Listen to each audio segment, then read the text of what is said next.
মোৰ পত্নীৰ এখন ভৰি নাছিল, কিন্তু তাই বহুত ধনী পৰিয়ালৰ ছোৱালী আছিল। সেইবাবে মই তাইক বিয়া কৰাইছিলোঁ। তাই এখন ভৰিত নকল ভৰি এখন পিন্ধিছিল।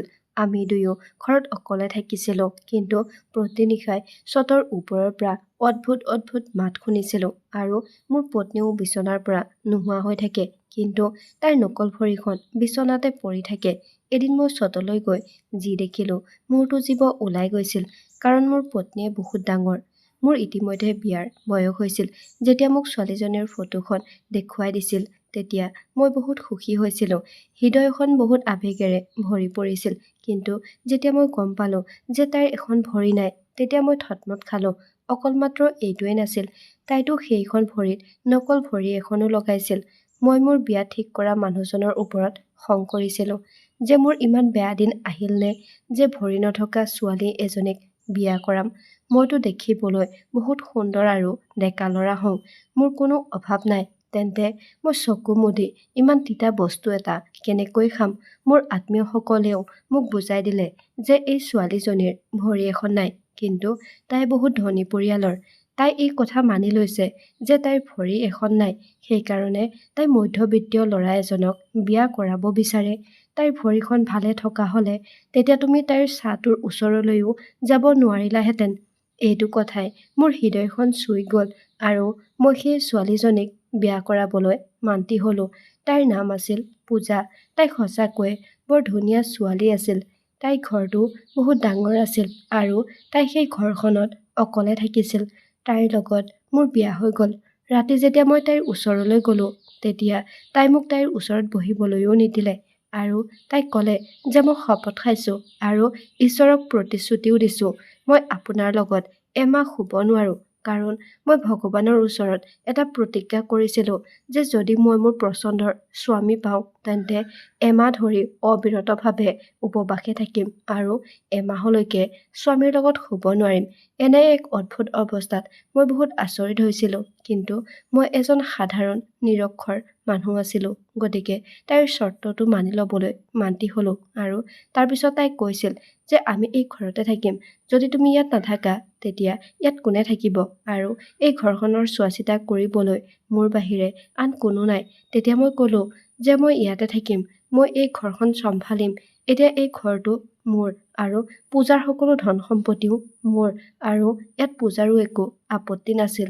মই বহুত সুখী আছিলোঁ যে মোৰ পত্নীৰ সৈতে ময়ো ধন সম্পত্তি আৰু ঘৰ এটা পাইছিলোঁ, কিন্তু ইয়াৰ অৰ্থ এইটো নাছিল যে মই তাইক ভাল নাপাওঁ, কাৰণ তাই ইমানেই মৰম লগা আছিল যে যিকোনো ব্যক্তিয়ে তাইক ভাল পাব পাৰে। তাইক পাই মই বৰ সুখী হৈছিলোঁ। আমাৰ সময়বোৰ ভালকৈ পাৰ হ'বলৈ ধৰিলে, কিন্তু কেইদিনমানৰ পাছত সেই ঘৰটোত এটা অদ্ভুত কথা হ'বলৈ ধৰিলে, যাৰ বিষয়ে মোৰ একেবাৰেই ধাৰণা নাছিল আৰু সেয়া সৰু কথাও নাছিল।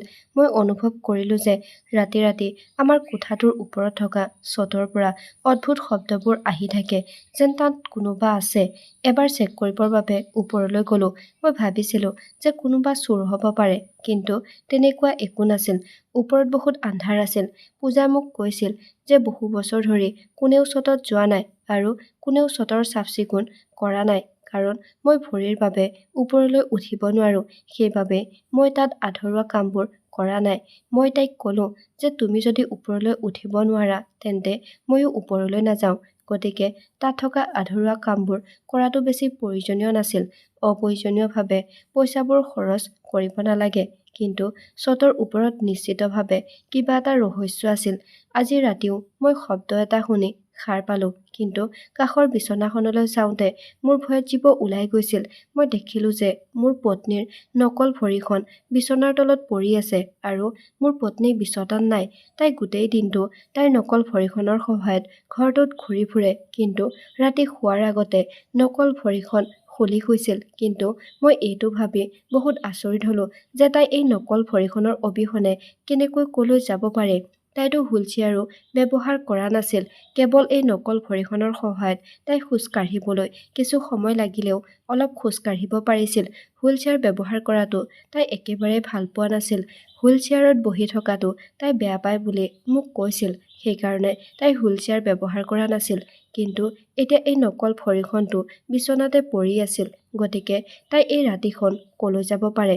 আমি বিয়া হোৱাৰ পিছৰে পৰা তাই মোক কাৰো লগত চিনাকি কৰাই দিয়া নাছিল। তাই মোক কৈছিল যে তাইৰ এটা ডাঙৰ ব্যৱসায় আছে, যিটো ব্যৱসায় বহুত লোকে লগ হৈ একেলগে চলাই আছে। তাই মাত্ৰ ঘৰৰ দায়িত্ব মোক দিছিল, কিন্তু ব্যৱসায়টোৰ বিষয়ে একো কোৱা নাছিল।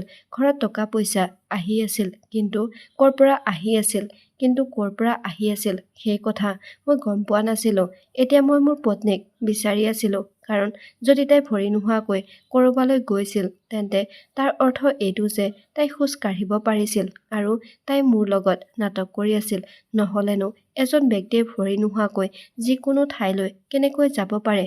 মোৰ সন্দেহ হ'ল যে তাই ৰুমৰ পৰা কেনেকৈ ওলাই গ'ল। বাথৰুমৰ দুৱাৰখন খোলা আছিল, কিন্তু তাই বাথৰুমত নাছিল। মই ৰুমৰ পৰা ওলাই আহি তাইক বিচাৰিবলৈ ধৰিলোঁ, কিন্তু তাৰ পিছত আমাৰ ৰুমটোৰ পৰা কাৰোবাৰ শব্দ আহি থকা শুনিলোঁ। উভতি আহি সন্মুখৰ দৃশ্যটো দেখি মই বহুত আচৰিত হৈ পৰিলোঁ। পূজাই বিচনাত বহি কিতাপ পঢ়ি আছিল। মই তাইক ক'লৈ গৈছিলা বুলি সুধিলোঁ, কিন্তু তাই ক'লৈকো যোৱা নাই বুলি ক'লে। মই ক'লোঁ, ধেমালি নকৰিবা, মই মাত্ৰ অলপ আগতে বিচনাৰ পৰা উঠি তোমাক বিচাৰি আছিলোঁ। তেতিয়া তাই ক'লে, আজি তোমাৰ কি হৈছে? তুমি হয়তো বিচনাত মোক ভালদৰে লক্ষ্য কৰা নাছিলা। মই মোৰ পত্নীৰ লগত আৰু বেছি কাজিয়া নকৰিলোঁ। মই ভাবিবলৈ ধৰিলোঁ যে তাই মিছা কথা কৈছে যেতিয়া ইয়াৰ অৰ্থ এইটো যে তাই মোক সদায় মিছা কথা কৈ আহিছে। কিন্তু তাই মোক কিয় ইমান ডাঙৰ মিছা কথা কৈছিল? মই নিজ চকুৰে দেখিছিলোঁ যে তাই ৰুমত নাছিল। তেন্তে তাই মোক কিয় ইমান মিছা কথা কৈছিল? তাই বুজি পোৱা নাছিলনে যে তাই এগৰাকী বিশেষভাৱে সক্ষম ছোৱালী? তাই যদি এনেকৈ মিছা কথা কয় তেতিয়া তাই ধৰা পৰিব। হঠাৎ ময়ো সলনি হ'লোঁ আৰু মই ক'লোঁ, হয়তো মোৰ ভুল বুজাবুজি হৈছে। আচলতে তুমি ইমান ক্ষীণ যে তুমি বিচনাত পৰি শুই থাকিলেও ধৰিব নোৱাৰি। মই মোৰ কথাত হাঁহিবলৈ ধৰিলোঁ আৰু তাইও মোৰ লগত একমত হ'ল। তাৰ পিছত মই শুই গ'লোঁ, কিন্তু মোৰ টোপনি নাহিল। আচলতে মোৰ টোপনি অহা নাছিল। তাৰ পিছদিনাখন আকৌ ছটৰ ওপৰত কোনোবাই খোজকাঢ়ি যোৱাৰ শব্দ শুনা পালোঁ। মই তৎক্ষণাত পূজাৰ বিচনাখনলৈ ঘূৰি চালোঁ, কিন্তু মোৰ পত্নী ৰুমত নাছিল। তাৰ পিছত আজি মই শুই থকাৰ অভিনয় কৰি থাকিলোঁ, কাৰণ কাইলৈ ৰাতিপুৱাই মই তাইৰ সেই গোপন ৰহস্যটো প্ৰকাশ কৰিব লাগিব। তাই হয়তো এই বিষয়ে বহুত সাৱধান আছিল, কাৰণ তাই যদি ইমান ডাঙৰ খেল খেলিব পাৰিছে তেন্তে তাৰ অৰ্থ হ'ল যে তাই কোনো সাধাৰণ মানুহ নাছিল। তাই আছিল এগৰাকী বৰ চালাক, চতুৰ মহিলা। আজি আকৌ ছটৰ পৰা শব্দ এটা আহিল আৰু মই মোৰ পত্নীৰ বিচনাখনৰ ফালে আকৌ এবাৰ ঘূৰি চালোঁ আৰু দেখিলোঁ যে আজিও তাই বিচনাখনত নাই আৰু তাইৰ নকল ভৰিখনো সেইখন বিচনাতে পৰি আছে, যিখন ভৰি আজিও তাই কাপোৰেৰে ঢাকি থৈ গৈছিল। কিন্তু আজি মই হাতত টৰ্চ লৈ ছটৰ ফালে আগবাঢ়িলোঁ। মোৰ পত্নী পূজা, তাই কৈছিল যে বহু বছৰ ধৰি কোনেও ছটৰ ওপৰলৈ যোৱা নাই আৰু তাত বহুত লেতেৰা জমা হৈ আছে, কিন্তু ছটখনত তেনেকুৱা একো নাছিল। মই লাহেকৈ ছটৰ ওপৰত থকা দৰজাখন খুলিলোঁ আৰু ছটখন দেখি মোৰ এনেকুৱা অনুভৱ হ'ল যে ইয়াত সদায় কোনোবাই অহা যোৱা কৰে আৰু ইয়াত সদায় চাফ চিকুণ কৰা হয়। তাই মোক ইমান মিছা কথা কৈছিল যেতিয়া, নাজানো তাই বা আৰু কি কি মিছা কথা মোক কৈ আছিল। যেতিয়া মই ওপৰলৈ গ'লোঁ, মোৰ হৃদয়খন ভাঙি গ'ল, কাৰণ মই এজন মতা মানুহৰ মাত শুনিলোঁ। মোৰ পত্নীয়ে মোক বিশ্বাসঘাতকতা কৰি আছিল। তাই অন্য এজন পুৰুষৰ লগত ছটত উপস্থিত আছিল আৰু মোক ইমান ডাঙৰ এটা বিশ্বাসঘাতকতা কৰি আছিল। কিন্তু কিয়? মইতো তাইৰ অভাৱ থকাৰ পিছতো মই তাইক বিয়া কৰাইছিলোঁ। তাত মোৰ কি ভুল আছিল? মই ছটখন চালোঁ, বহুত পৰিষ্কাৰ হৈ আছিল আৰু লাইটো জ্বলি আছিল। ওপৰৰ মহলাটো এটা কোঠা বনোৱা হৈছিল। মোৰ হৃদয়খন খুব বেগেৰে ধপধপাই আছিল। মই কেতিয়াও পাহৰিব নোৱাৰা এনেকুৱা এটা দৃশ্য চাব বিচৰা নাছিলোঁ, কিন্তু দুৱাৰত টোকৰ দিয়াৰ লগে লগে এনেকুৱা এটা দৃশ্যই মোৰ বাবে অপেক্ষা কৰি আছিল। সেই কোঠাটোত এজন মানুহ বহি আছিল, যিজনে কম্পিউটাৰত কাম কৰি আছিল আৰু মোৰ পত্নীয়ে তেওঁৰ ওচৰত বহি আছিল। মোৰ পত্নীৰ ভৰিখন ঠিকেই আছিল। তাইৰ ভৰিখন স্বাভাৱিক মানুহৰ দৰে একেবাৰে ঠিকেই আছিল। দুয়োজনে মোক তাত দেখি আচৰিত হৈছিল আৰু মই তাৰ পৰা উভতি আহিবলৈ ধৰিলোঁ। মোৰ পত্নীয়ে মোৰ পিছে পিছে দৌৰি আহিল আৰু তাইক খোজকাঢ়ি আহি থকা দেখি মই ৰৈ গ'লো। তেতিয়া মই ক'লো যে তুমি মোৰ লগত ইমান ডাঙৰ খেল কিয় খেলিলা?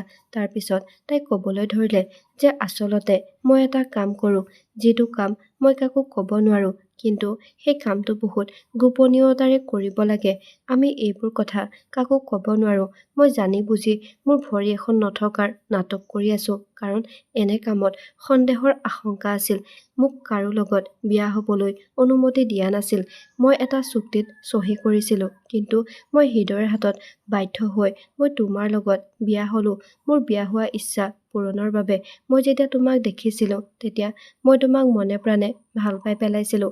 সেইকাৰণে খৰখেদাকৈ মই তোমাৰ লগত বিয়া হ'লোঁ। মই তোমাকো মোৰ এই কামটোৰ পৰা আঁতৰাই ৰাখিব বিচাৰিছিলোঁ, কাৰণ এই কামটো বৰ বিপদজনক আৰু যদি মানুহে গম পায় যে মোৰ কিবা দুৰ্বলতা আছে, তেতিয়া তেওঁলোকে মোৰ দুৰ্বলতাৰ সুযোগ ল'ব। আৰু ইয়াৰ পিছত মোৰ পত্নীয়ে মোক সকলো বুজাই দিলে আৰু মই মোৰ পত্নীৰ কথাত বিশ্বাস কৰিছিলোঁ। তাইৰ মিছা কথা কোৱাটো তাইৰ বাধ্যতা আছিল। তাই চৰকাৰী চোৰাংচোৱা আছিল, কিন্তু তাই নিজৰ ভৰিৰ ওপৰত থিয় হৈ থকা দেখি মই বৰ আনন্দিত হৈছিলোঁ। মই ক'লো, মই বৰ সুখী যে তোমাৰ ইয়াত কোনো দুখ নাই, কিন্তু ইমান দিনে মোৰ পৰা এই সকলোবোৰ কেনেকৈ লুকুৱাই ৰাখিছিলা? তাই ক'লে যে আমাক ছদ্মবেশ ধৰি এঠাইৰ পৰা আন ঠাইলৈ গৈ অপৰাধীক ধৰিবলৈ শিকোৱা হয়। তোমাক দেখাৰ লগে লগে মই বুজিলোঁ তুমি যে এজন সাধাৰণ মানুহ। তোমাক যদি মই বুৰ্বক বনাব নোৱাৰোঁ, তেন্তে অপৰাধী এজনক মই কেনেকৈ বুৰ্বক বনাই ধৰিম? তাইৰ কথাত মই হাঁহিবলৈ ধৰিলোঁ আৰু ক'লো, তুমি এই মূৰ্খজনক এৰি যাবা নেকি ক'ৰবাত? তেতিয়া তাই ক'লে যে নাই, একেবাৰেই নহয়, কিন্তু আমাৰ জীৱনটো সাধাৰণ মানুহৰ পৰা অলপ বেলেগ হ'ব। মই তাইক ক'লো যে মোৰ কোনো আপত্তি নাই, মই তোমাক সকলো দিশতে সমৰ্থন কৰিবলৈ চেষ্টা কৰিম। তাই মোক কৈছিল যে তুমি ঘৰখন চম্ভালিবা। মই হ'ব বুলি ক'লো, কাৰণ মই তাইৰ কামটো কৰিব নোৱাৰোঁ, কিন্তু মই তাইৰ কামক লৈ গৌৰৱান্বিত। বন্ধু-বান্ধৱীসকল, এইটোৱে আছিল আজিৰ কাহিনী। কাহিনীটো শুনি কেনে পালে তলত কমেণ্ট কৰি জনাবলৈ নাপাহৰিব। ধন্যবাদ।